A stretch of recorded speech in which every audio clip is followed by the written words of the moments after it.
RCB ಇವತ್ತು ವಿಜಯೋತ್ಸವ ಮಾಡ್ತಾ ಇದ್ದಾರೆ ಬೆಂಗಳೂರಲ್ಲಿ. ಅದ್ದೂರಿಯಾಗಿ ಕಾರ್ಯಕ್ರಮ ಕೂಡ ಸರ್ಕಾರದ ವತಿಯಿಂದ ಸನ್ಮಾನ ಕಾರ್ಯಕ್ರಮ ಕೂಡ ಇತ್ತು.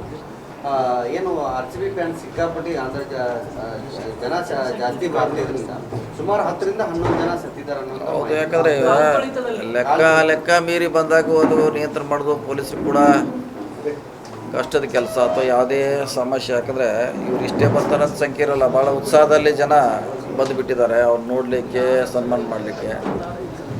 ಸೊ ಈಗ ಇನ್ನು ಅಷ್ಟೇ ಮುಂದೆ ಆಗದಂಗೆ ಪ್ರಿಕಾಷನ್ ತೊಗೋಬೇಕು ಸರ್ಕಾರಗಳು. ನಾವು ಅದು ಬಿಟ್ಟರೆ ಬೇರೆ ಏನಿಲ್ಲ. ಈಗ RCB ಮ್ಯಾನೇಜ್ಮೆಂಟು ಸರಿಯಾಗಿ ನೋಡಿಲ್ಲ, ಸರ್ಕಾರನೂ ಸರಿಯಾಗಿ ಮ್ಯಾನೇಜ್ಮೆಂಟ್ ಮಾಡಿಲ್ಲ ಅನ್ನೋದು. ಅದೇ ಎಲ್ಲ ಮುಂಜಾಗ್ರತೆ ಇವ್ರಿಗೆ ಇಷ್ಟೇ ಬರ್ತಾರದ ಸಂಖ್ಯೆ ಅಸೆಸ್ ಮಾಡಲಿಕ್ಕೆ ಆಗಿಲ್ಲ.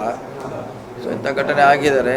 ಇನ್ನು ಮುಂದೆ ಆಗದಂಗೆ ಅಸೋಸಿಯೇಷನ್ ಅವ್ರು ನೋಡಬೇಕು, ಪೊಲೀಸ್ ಇಲಾಖೆ ಕೂಡ ನೋಡಬೇಕು, ನಮ್ಮ ಸರ್ಕಾರ ಕೂಡ ಅದ್ರ ಬಗ್ಗೆ ಹೋಮ್ ಮಿನಿಸ್ಟರ್ ಹೇಳಿದ್ದಾರೆ ಸರ್, ಪರೇಡ್ ಮಾಡಬೇಡ್ರಿ ಅಂತ ಹೇಳಿ. ಜನ ಬರ್ತಾರೆ ಮಾಡಬೇಡಿ ಅಂತ ಹೋಮ್ ಮಿನಿಸ್ಟರ್ ಕೂಡ ಹೇಳಿದ್ದಾರೆ. ಆದರೂ ಕೂಡ ಅಭಿಮಾನಿಗಳು ತಮ್ಮ ಅತಿರೇಕಕ್ಕೆ ಹೋಗಿ ಮಾಡಿದ್ದಾರೆ. ಎಲ್ಲ ಕಡೆ ಭಾರಿ ಉತ್ಸಾಹದಲ್ಲಿ ಅವ್ರು ಈ ಥರ ಮಾಡಿದ್ದಾರೆ. ಸರಿ, ಇಟಕಲ್ ಜಲಾಶಯದ